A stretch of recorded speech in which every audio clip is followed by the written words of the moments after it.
Здравейте! Днес искам да ви покажа едно малко по-различно кейс стади, а именно проект, който е изключително нишов и се свързаха с нас от тази компания във връзка с сесио на техният вебсайт. Давам директно. Това е Performed Windings. Те са британска компания, която е основана още 1967 година. И интересното при този проект е, че те са компания с огромна история, разпознаваеми са, но в много специфична ниша. Това е компания, която е специализирана в проектиране и производство на високоволтови диамантени намотки за електрически мотори и генератори. Тоест, виждате нещо, което е много нишово и определено изисква специфична експертиза, за да можеш да го разбираш, да можеш да го развиваш като бизнес.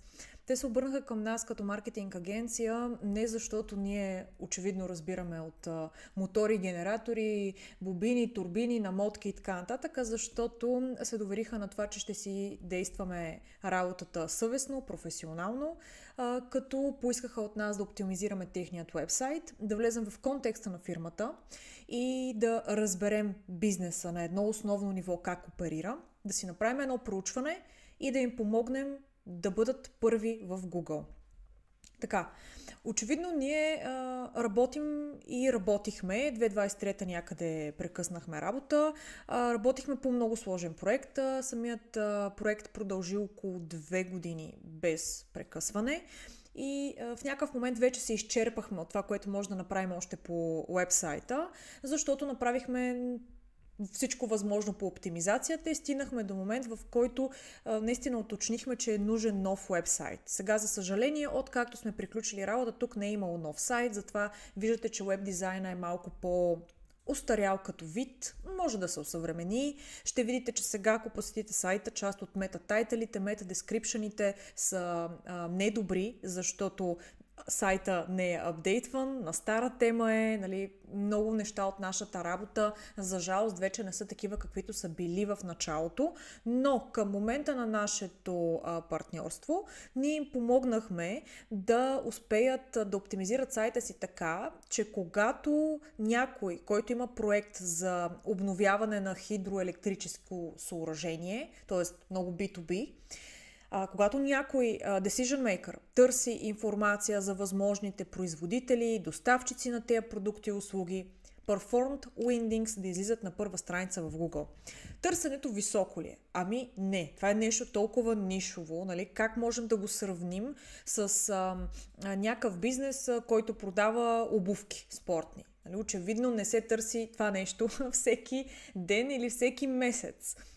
Но е важно, когато дори веднъж в годината някой decision maker на дадена компания реши да направи такъв тип търсене в Google, тази компания да е първият резултат. И ние го постигнахме. Защото тук става въпрос за един лид на няколко месеца, обаче този лид се затваря почти на 100%, защото много алтернативи в Великобритания няма. И освен това говорим за милиони, пък дългосрочно и повече пари, които отиват в тази фирма. Виждате сега как правихме оптимизацията, може би това ще бъде интересно, как така маркетинг агенция прави оптимизация за някакъв толкова нишов проект.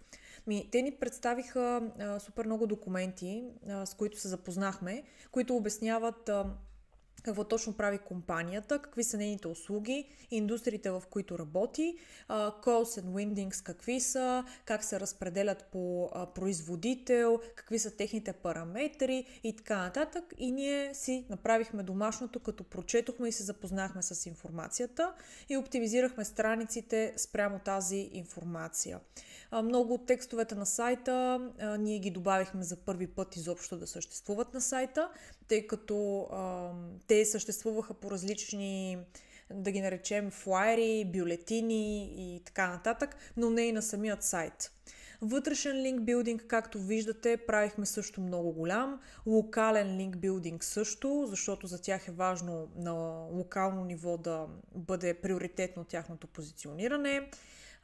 Виждате, имаме доста страници, разпределения, keyword research, mapping, структурата на страниците, текстовете, оптимизацията, on-page, off-page, всичко е дело на нашата агенция.